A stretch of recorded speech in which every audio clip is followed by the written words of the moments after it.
En los primeros siglos del cristianismo había un teólogo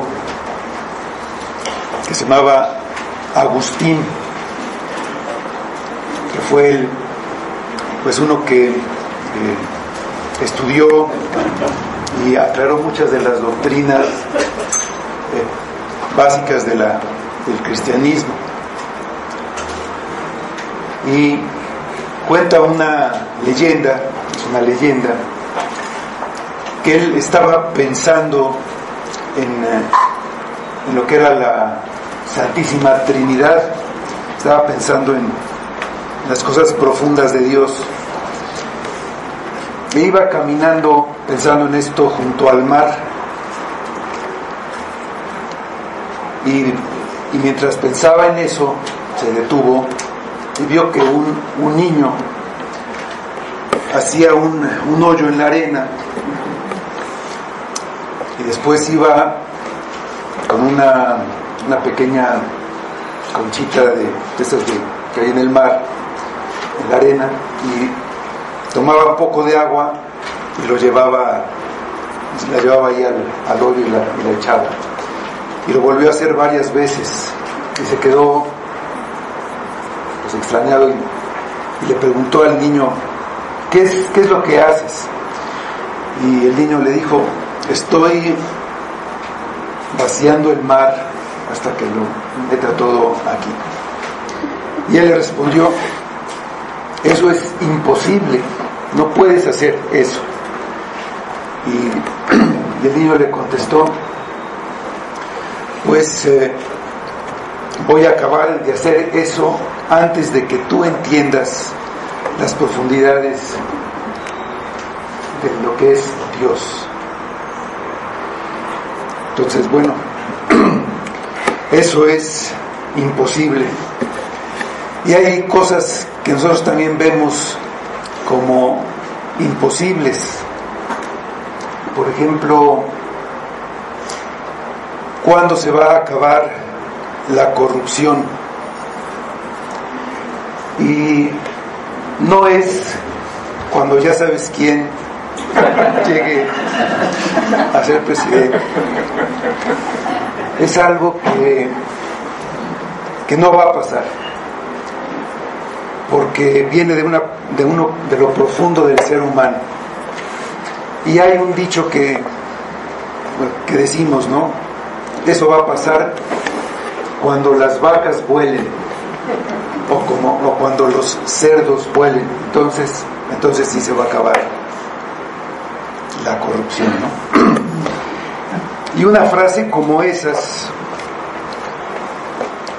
es la que usó Jesús para enseñar a sus discípulos algo muy importante. Entonces vamos al Evangelio de Marcos, al capítulo 10, y vamos a leer los versículos 23 a 27.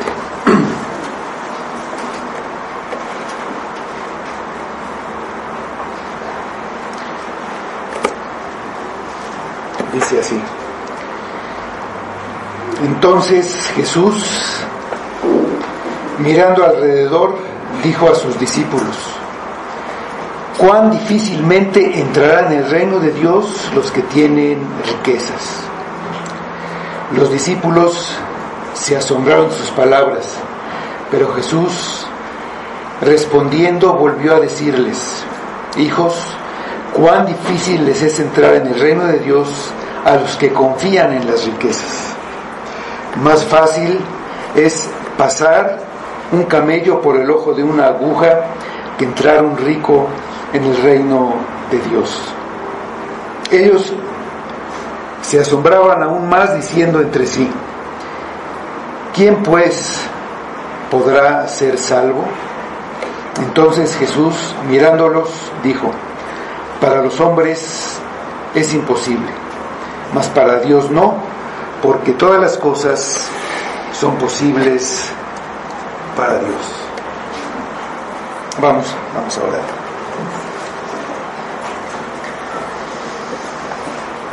Señor, Te damos gracias por tu gran sabiduría y poder, y porque para ti todo es posible. Y sabiendo esto, te pedimos que hagas tu obra en nosotros, esa obra de salvación que para cada hombre es imposible, pero para ti es posible. Y es posible por tu gracia, por tu misericordia, por lo que tú has hecho y por la obra de Cristo. Pues te pedimos, Señor, que en este día tú obres en cada uno de nosotros lo que necesitamos.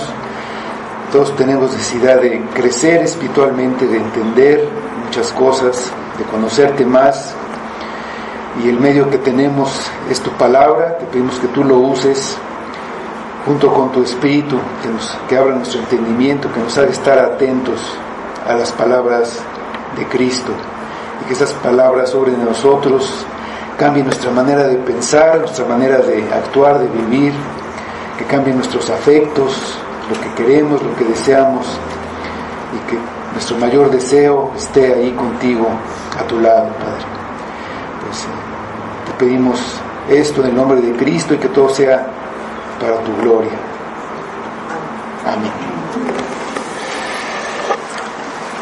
Pero durante el viaje que Jesús hacía hacia Jerusalén, que era su destino final, pasó por la región de Perea, una región gentil que estaba en la parte este del río Jordán, y ahí enseñaba a la gente, pero especialmente a sus discípulos.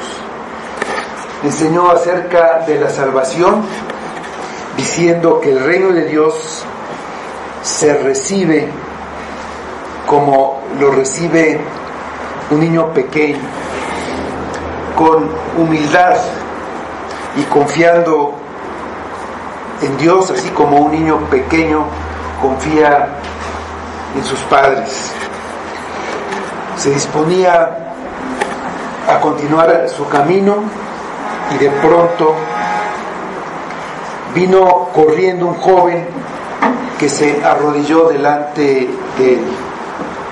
Él era muy rico y era un hombre de mucha influencia, y le hizo a Jesús la pregunta más importante que alguien puede hacer. Maestro bueno, le dijo, ¿qué haré para heredar la vida eterna? Aparentemente el joven entendía que la vida eterna no se gana, se hereda. Era sincero y quería saber la verdad. Sabía que no tenía la vida eterna, a pesar de que era un hombre profundamente religioso. Hizo la pregunta correcta a la persona correcta en el momento correcto. Nadie podía responderle mejor. Jesús reaccionó en primer lugar a las palabras que dijo este joven, maestro bueno. Le dijo, ¿por qué me llamas bueno? No porque no mereciera el título, no porque no mereciera esa reverencia. Él merece mucho más, pero no como un maestro humano, sino como un maestro divino. Y este joven no lo veía de esta manera. Respondió a la pregunta, y lo que debía hacer el joven era simplemente lo que él ya sabía. Y le mencionó los mandamientos que estaban centrados en el amor al prójimo, pero no como él los había guardado, sino como una expresión del amor que debía tener por Dios. Si amaba a Dios, el cumplir los mandamientos saldría de él de una manera natural, porque él haría lo que agradara a Dios, como hace cualquiera que verdaderamente ama. Lo único que quiere es agradar a aquel al que ama. El joven respondió que todo lo había guardado desde su juventud. Jesús lo vio. El respeto que este joven tenía por la ley de Dios, el deseo que tenía por cumplirla y el esfuerzo que hacía para tener una justicia propia que él pensaba que tenía, no le habían impedido reconocer a Jesús como un maestro para la vida eterna a que Dios había enviado. Y por esa razón Jesús lo amó a este joven. Pero sin embargo, él no lo reconoció como Dios. Mostró reverencia, tal vez como la que hubiera mostrado ante un profeta. Pero aún así, en su respuesta, se reveló que no amaba a Dios como debía. Estaba dispuesto a cumplir ritos, a cumplir con una religión muy difícil, una religión externa. Pero su corazón albergaba otros dioses. El que ama tiene al objeto de su amor en primer lugar, por encima de cualquier otra cosa.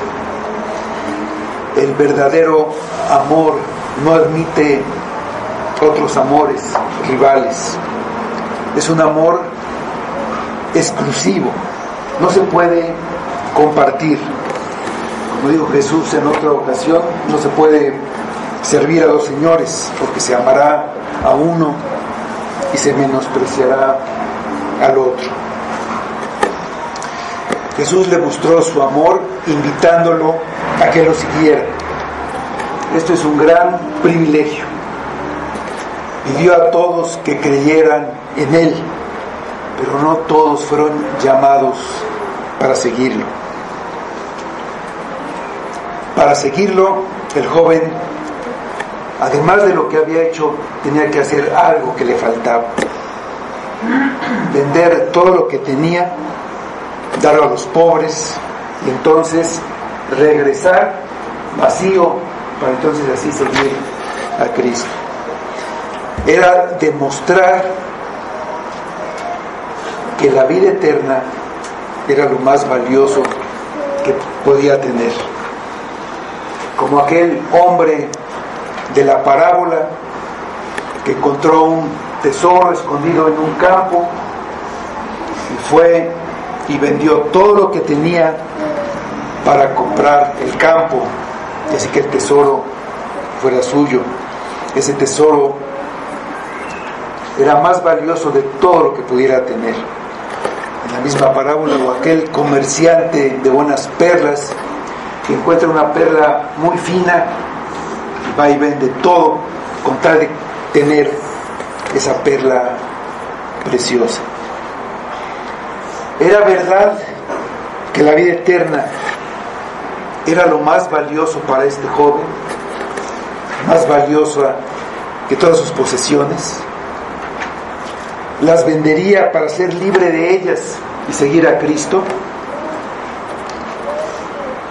Si en verdad amaba a su prójimo como decía, lo haría, pero no amaba a su prójimo, y menos a Dios.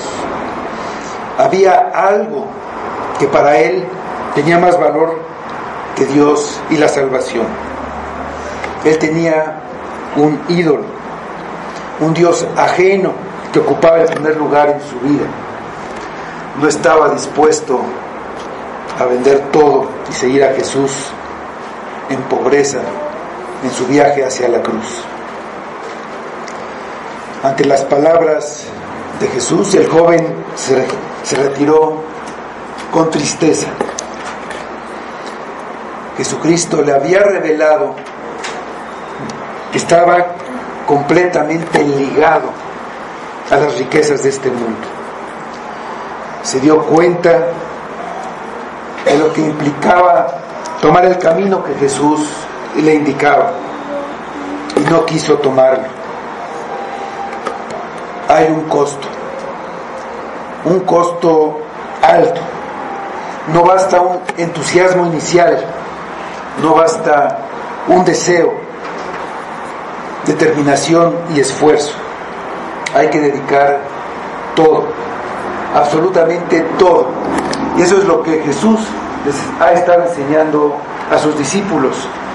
Recordamos ahí en Marcos 8, versículos 34 a 37, Él les había dicho, y llamando a la gente y a sus discípulos, les dijo: si alguno quiere venir en pos de mí, niéguese a sí mismo y tome su cruz y sígame. Porque todo el que quiera salvar su vida la perderá, y todo el que pierda su vida por causa de mí y del Evangelio la salvará. Porque ¿qué aprovechará al hombre si ganare todo el mundo y perdiere su alma? ¿O qué recompensa dará el hombre por su alma? De nada sirve haber empezado a seguir a Cristo y un tiempo después, cuando vienen las dificultades y las pruebas, abandonar el camino. El resultado es igual a nunca haber empezado. La perseverancia hasta el final es la evidencia de que no hubo nada más importante, que no hubo nada que lo sacara del camino, que no se perdió de vista el objetivo y que se quiso seguir a Cristo únicamente porque se aprendió quién era, porque se entendió quién era y se amó. Dice el Evangelio de Lucas, capítulo 14, 28 a 30, que hay que hacer cuentas antes de empezar a seguir a Cristo. Dicen estos versículos: porque ¿quién de vosotros, queriendo edificar una torre, no se sienta primero y calcula los gastos a ver si tiene lo que necesita para acabarla? No sea que después de que haya puesto el cimiento y no pueda acabarla, todos los que lo vean comiencen a hacer burla de él diciendo: este hombre comenzó a edificar y no pudo acabar. En la vida de todas las personas hay dificultades, hay peligros de no poder continuar. Y tenemos aquí en este pasaje primero el peligro de las riquezas. Dicen los versículos 23 y 24. Entonces Jesús, mirando alrededor, dijo a sus discípulos: cuán difícilmente entrarán en el reino de Dios los que tienen riquezas. Los discípulos se asombraron de sus palabras, pero Jesús, respondiendo, volvió a decirles: hijos, cuán difícil les es entrar en el reino de Dios a los que confían en las riquezas. El joven que no había aceptado el llamado de Cristo se alejó triste. Seguramente Jesús y sus discípulos lo siguieron con la mirada hasta que se perdió en la distancia. Dice el versículo que entonces Jesús miró alrededor, dando a entender que entendía que sus enseñanzas tenían un efecto en los demás, bueno o malo, para ellos.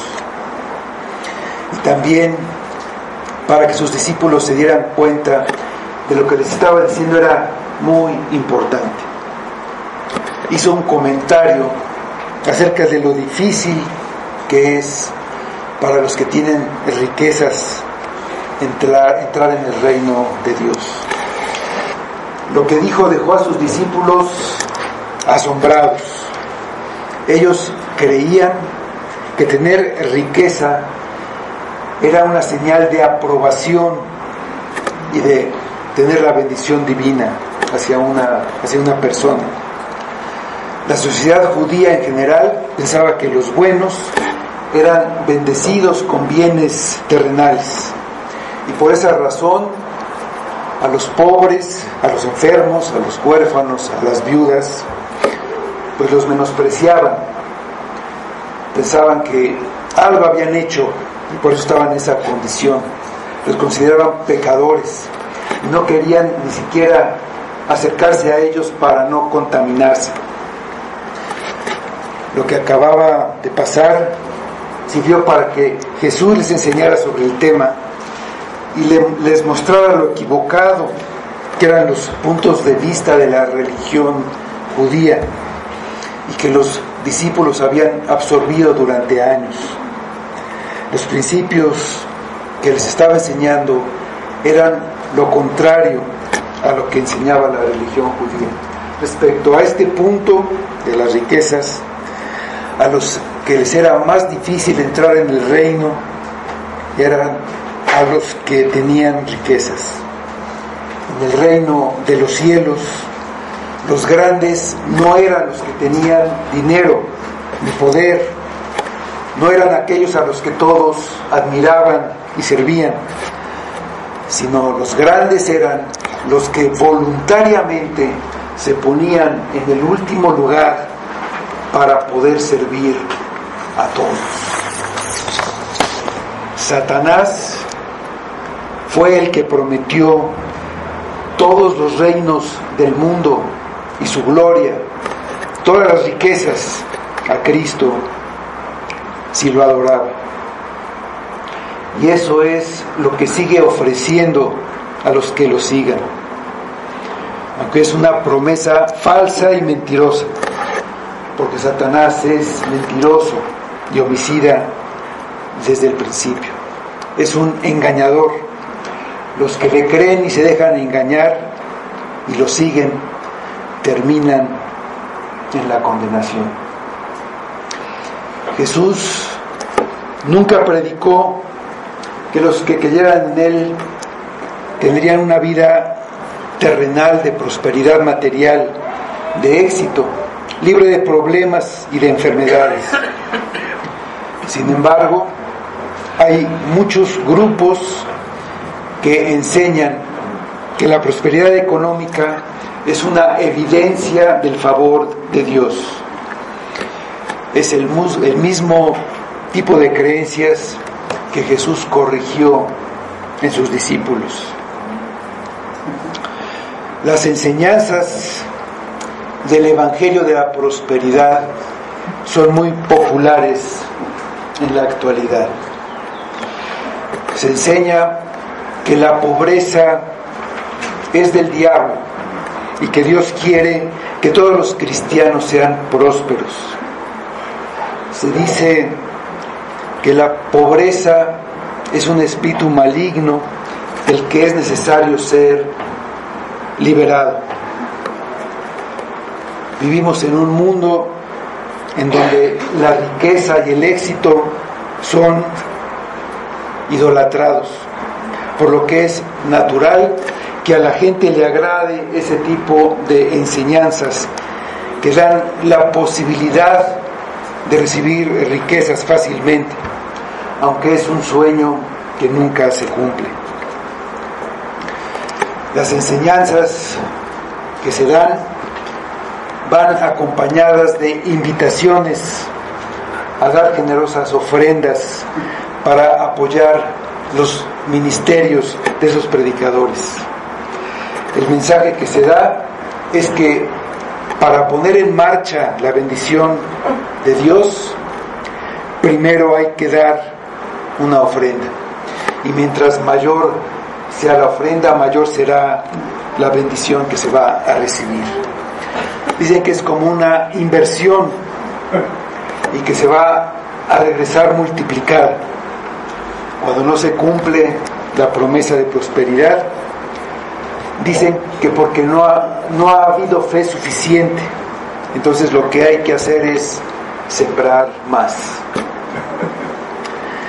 Los únicos que prosperan son los predicadores de este falso evangelio, y viven de forma ostentosa y alardeando de todo lo que tienen, ya que según ellos son las bendiciones que Dios les da y son una prueba de que tienen el favor de Dios, es una prueba de lo espirituales que son. Pues como vemos, el Evangelio de la Prosperidad no es algo nuevo, pero solo demuestra lo que Jesús quiere enseñar a sus discípulos, que la riqueza es un obstáculo para la salvación y que las falsas enseñanzas salen de no poner atención a todo lo que dice la palabra, a tomar solamente las partes que convienen a alguien que quiere enseñar una falsedad, que se ignora todo lo demás. Respecto a este punto, por ejemplo, podemos ver en Proverbios 10:22 algo que se tomaba para decir que la riqueza era una bendición de Dios para la gente espiritual o buena. Dice Proverbios 10:22: la bendición de Jehová es la que enriquece y no añade tristeza con ella. Y si tomamos esto aislado, podemos pensar eso. Pero ahí mismo, en Proverbios, en el capítulo 11 y versículo 28, vemos que dice: el que confía en sus riquezas caerá, mas los justos reverdecerán como ramas. Pues hay muchos pasajes que hablan de la necedad de confiar en las riquezas. Como ejemplo, el Salmo 49, vamos a ver, el Salmo 49, versículos primeros 6 a 12.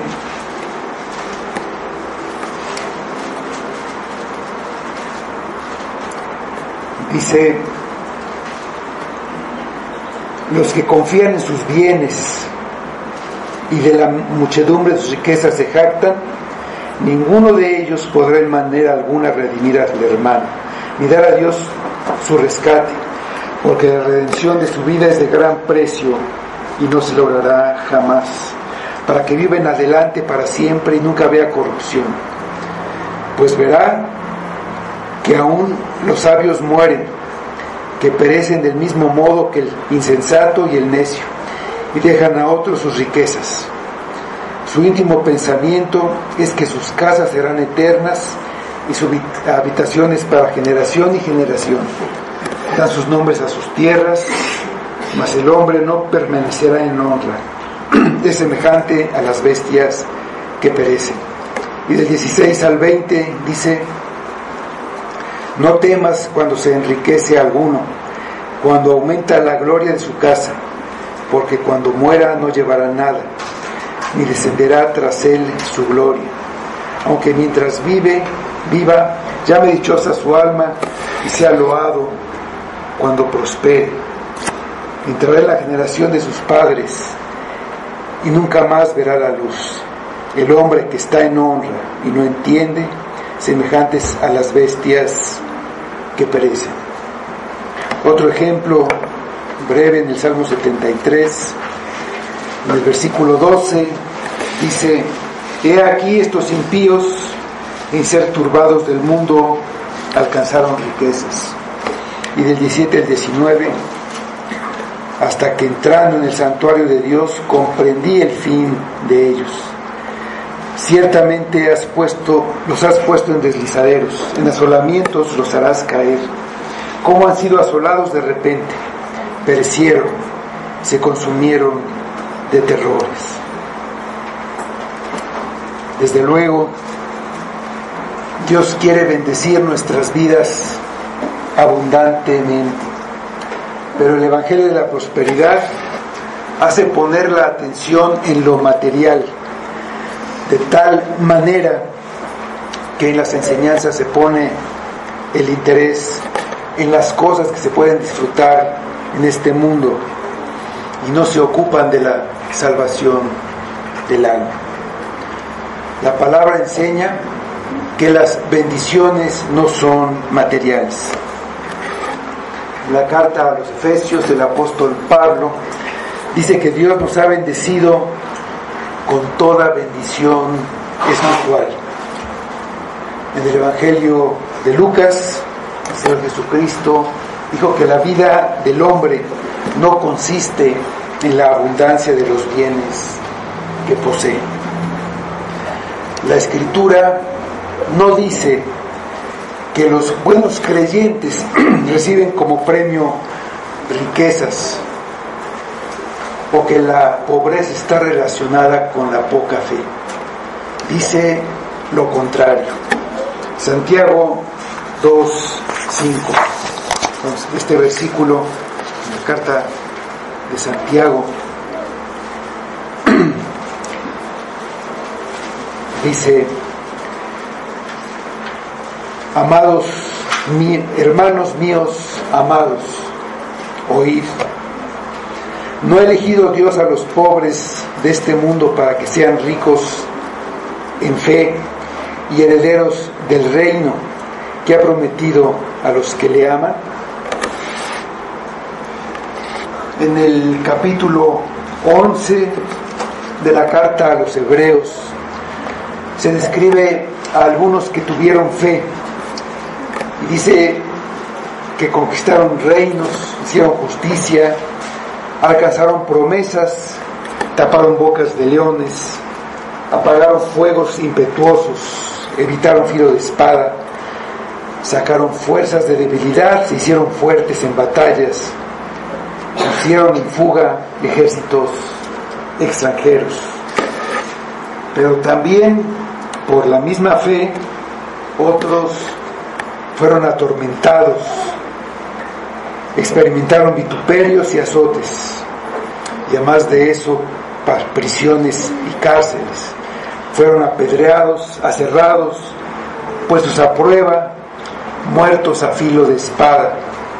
Anduvieron de acá para allá cubiertos de pieles de ovejas y de cabras, pobres, angustiados, maltratados, errando por los desiertos, por los montes, por las cuevas y por las cavernas de la tierra. La fe se manifiesta de diferentes maneras. Algunos los lleva a la pobreza y al sufrimiento, y a otros a grandes triunfos. Todos los mencionados fueron aprobados por Dios en cuanto a la fe, y en ningún caso se menciona que recibieron como recompensa a su fe riquezas. Las bendiciones que Dios da a los creyentes son dones que necesitan para su crecimiento y para el crecimiento de la iglesia. Si a algunos les da riquezas, es para que puedan repartirlas con liberalidad, como dice la epístola de los Romanos. Y eso fue lo que ocurrió al principio de la iglesia, en donde no había ningún necesitado, porque pues había muchos que venían de fuera. En esos días de Pentecostés no había otra iglesia y se quedaron ahí en Jerusalén, no tenían donde vivir, no tenían trabajos, y los que tenían vendían todo lo que tenían, lo ponían a los pies de los apóstoles y se repartía a cada uno según su necesidad. Estos que daban lo hacían con generosidad y por amor a la iglesia, por amor a Cristo.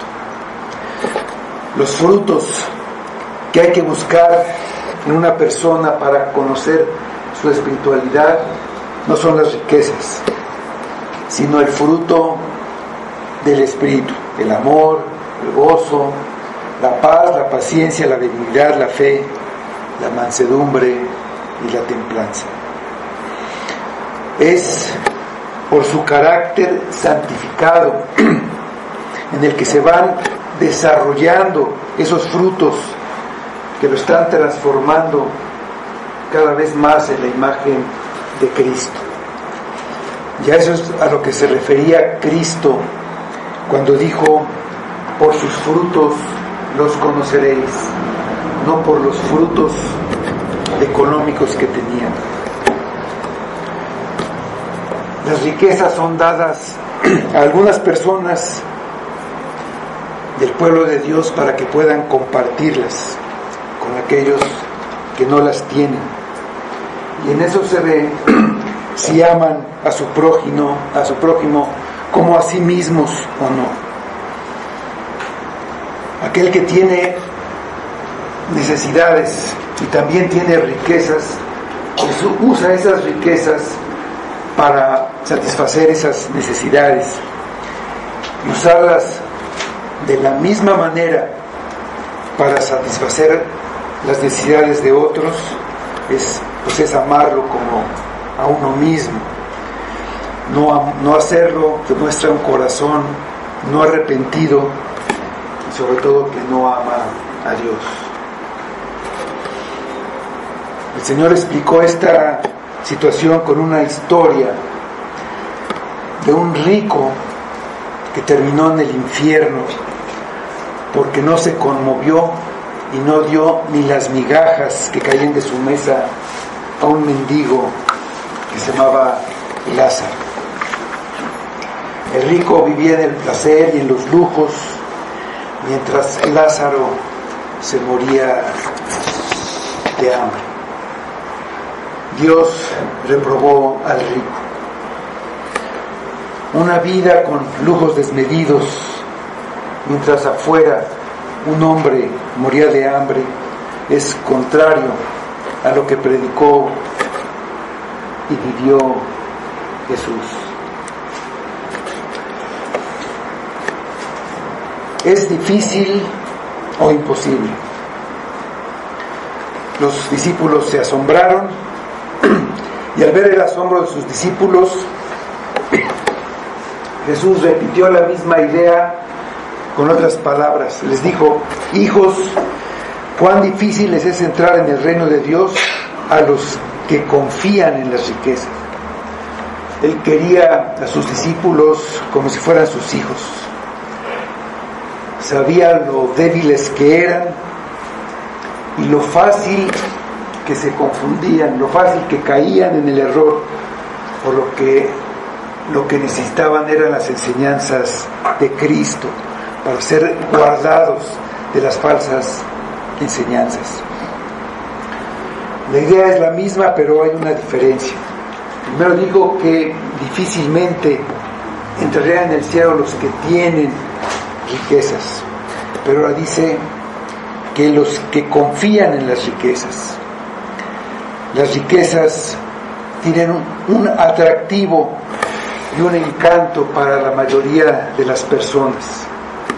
El mundo despierta de muchas maneras una fascinación por las riquezas de todos nosotros. Las noticias y la publicidad despiertan la admiración hacia lo que pueden hacer los ricos con sus riquezas, la forma en que viven, y entonces nos hacen codiciar esas cosas. Me conformaría con tener la 10ª parte, piensan algunos, pero no se dan cuenta que su deseo de tener nunca se sacia. Mientras más se tiene, más se desea. El que ama el dinero no se saciará de dinero. Nunca es suficiente. Y vemos a personas que tienen miles, pero miles de millones de dólares, pero siempre es mejor tener un poquito más. Jesús veía con claridad el gran obstáculo que son las riquezas para la salvación. hacen que el corazón del hombre se apegue a las cosas del mundo, porque crean una falsa sensación de poder, de seguridad y de autoridad.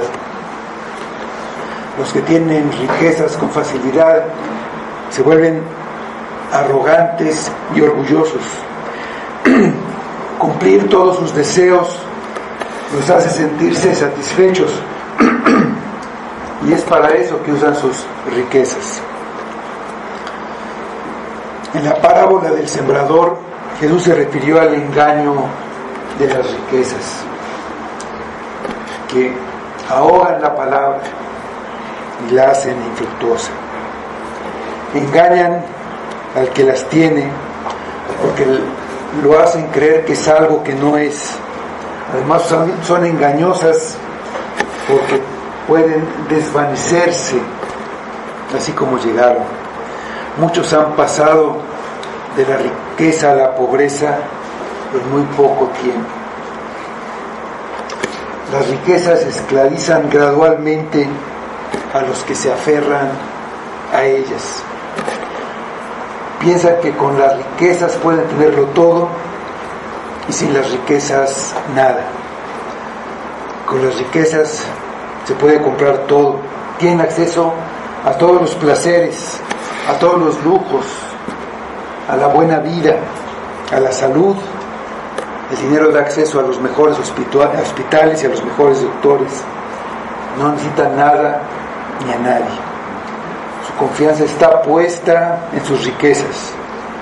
Las riquezas los independizan de Dios.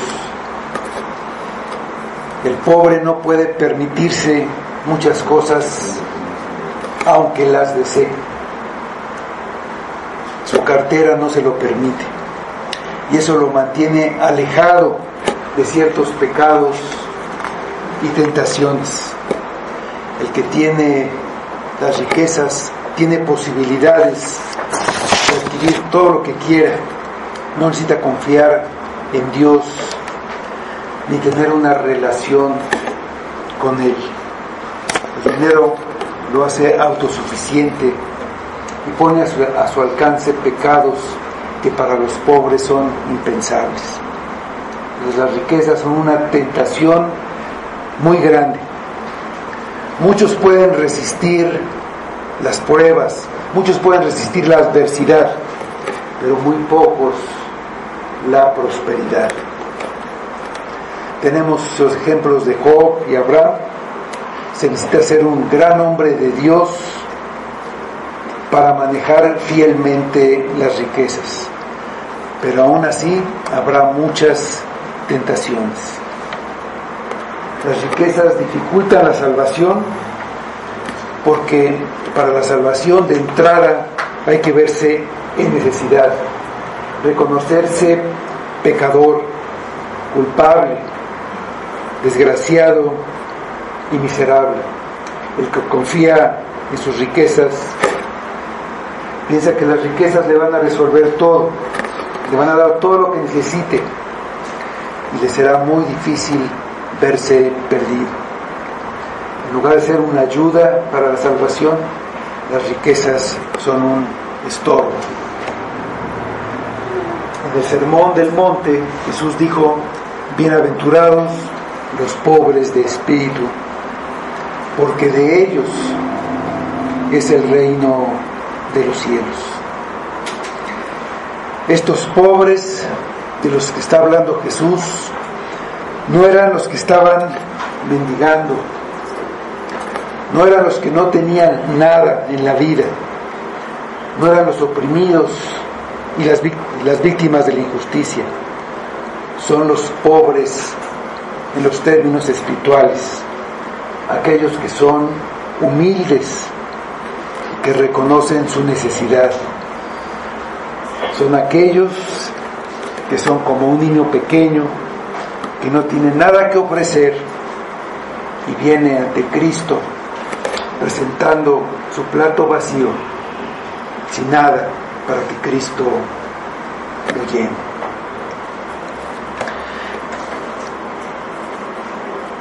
No es una virtud ser pobre, ni da ninguna ventaja. Pero lo que sí es cierto es que hace más fácil depender de Dios. En sí mismas, las riquezas no son buenas ni malas. No es pecado tener riquezas, mientras no se ponga la confianza en ellas, mientras no nos aparten de Dios. Dice Pablo, le escribe a Timoteo en su primera carta, en el capítulo 6, en el versículo 17, le dice: a los ricos de este siglo manda que no sean altivos ni pongan la esperanza en las riquezas, las cuales son inciertas, sino en el Dios vivo, que nos da todas las cosas en abundancia para que las disfrutemos.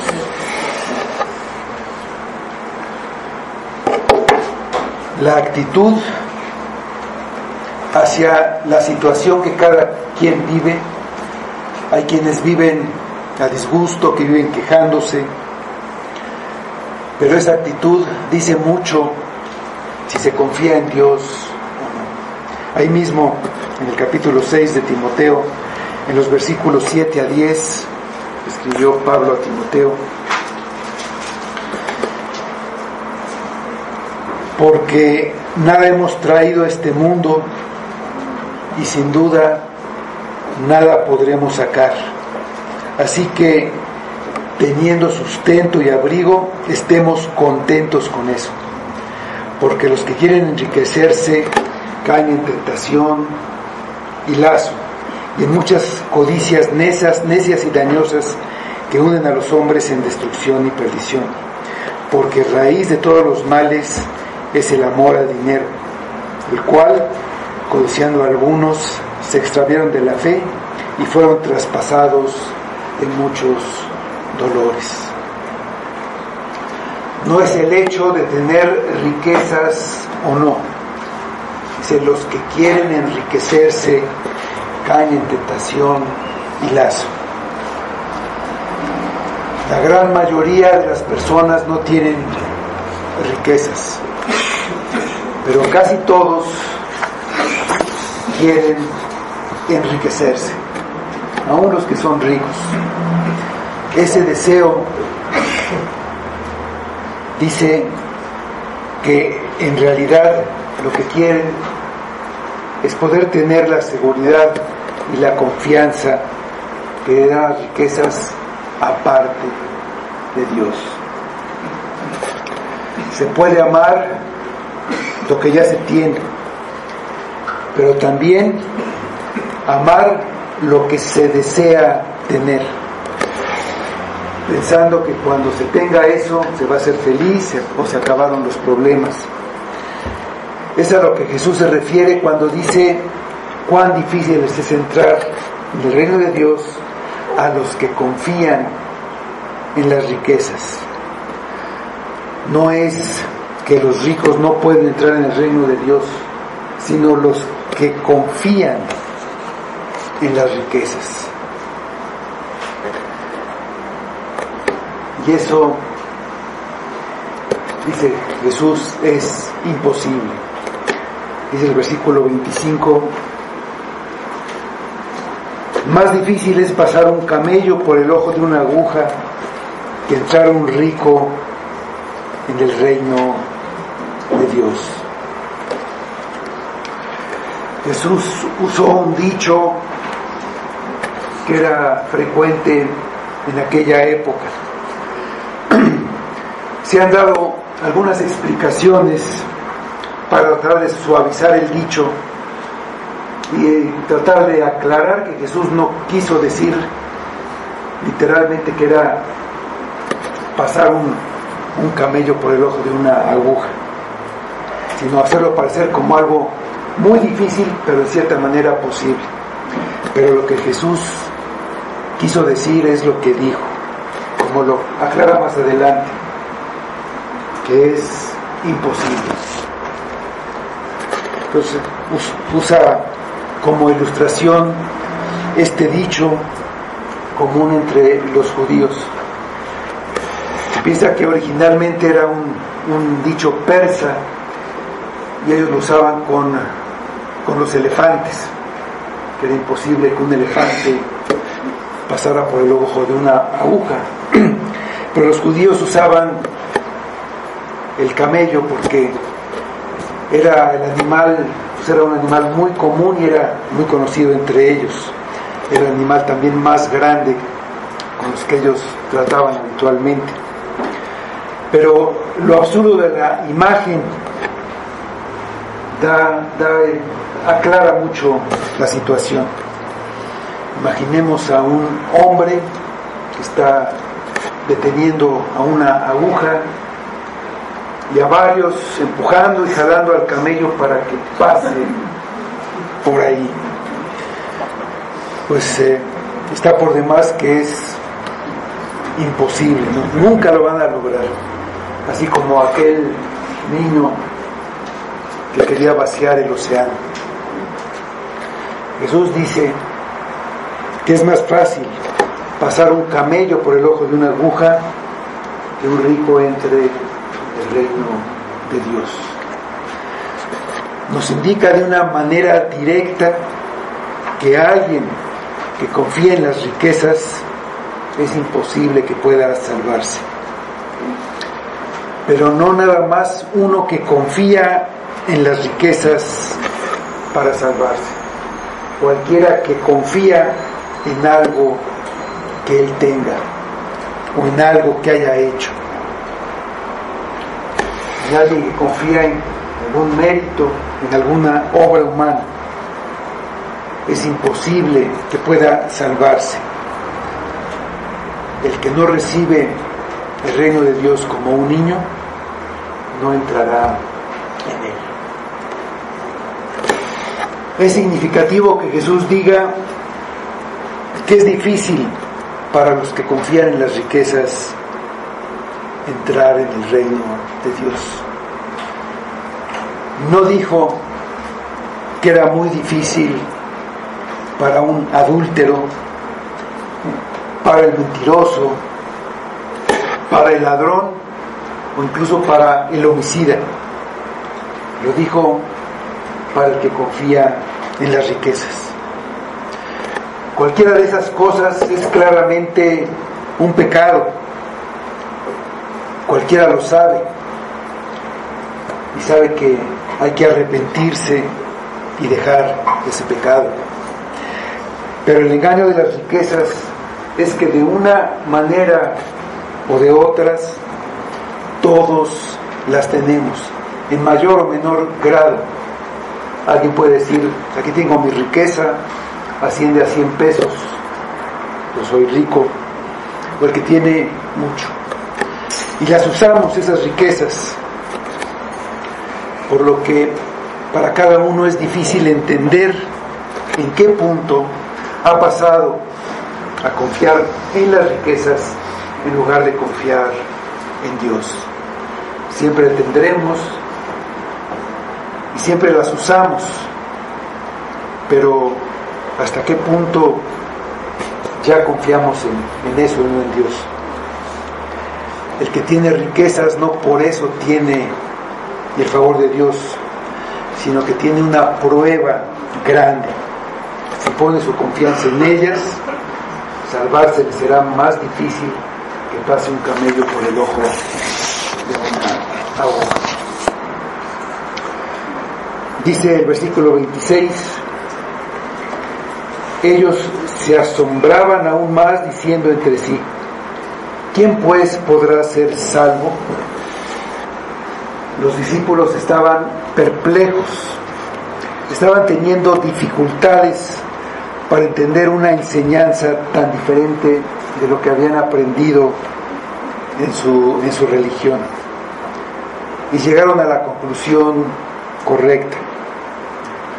Lo que Jesús aplicó a los ricos lo aplicó a todos los hombres. Ellos decían, entonces ¿quién podrá ser salvo? Ni siquiera los ricos, que pensaban que para eso era fácil, pero todos los hombres, los pobres, no tienen riquezas, pero anhelan tenerlas. ¿Quién no? Entonces, ¿quién podrá ser salvo? Todo es posible para Dios. Dice el versículo 27.